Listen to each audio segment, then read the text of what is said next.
Hello guys, good morning, good afternoon, and good evening. And welcome to our Reels video for this day. And the word of God for the day is from the book of John chapter 16 verse 33. And this is the message of the Lord. Sinabi ko ito sa inyo upang ang inyong pakikipagkaisa sa akin ay magkaroon kayo ng kapayapaan. Magdaranas kayo ng kapighatian sa sanlibutan ito, ngunit tibayan ninyo ang inyong loob. Napagtagumpayan ko na ang sanlibutan. Yan, pinagpala na po ng Panginoon ang kanyang mga salita sa oras pong ito at base po sa ating salita ng Diyos, no? Kaya't ang sino daw po nakipagkaisa sa ating Panginoon ay magkaroon ng kapayapaan at pinapaalalahanan tayo ng ating Panginoong Yesus na sa mundong ito tayo makakaranas ng kapighatian, no?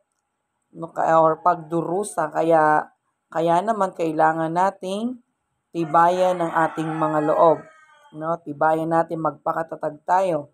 Kaya nga napagtagumpayan na ng ating Panginoong Hesukristo ang sanlibutan ito.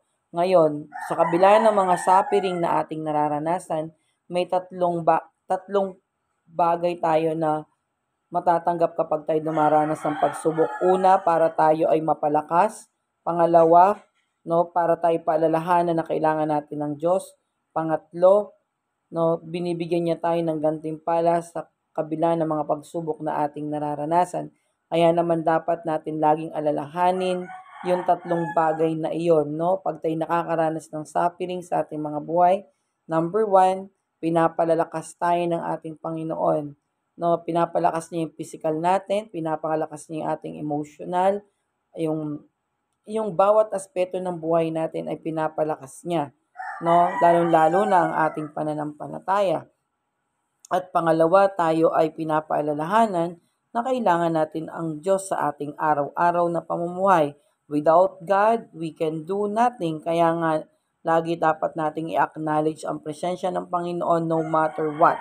No, pangatlo, no, to reward us para tayo bigyan ng gantimpala ng ating Panginoon. Totoo, may gantimpala ang Panginoong Diyos sa lahat ng nagiging tapat sa Kanya. Sa kabila ng mga pagsubok o problema na Kanya may encounter, ang ang Panginoon ay lagi nating kasama, hindi niya tayo iiwan pababayaan. Kaya naman ito isang paalala sa ating lahat na kailangan natin na alalahanin ng Panginoong Hesus sa ating mga buhay.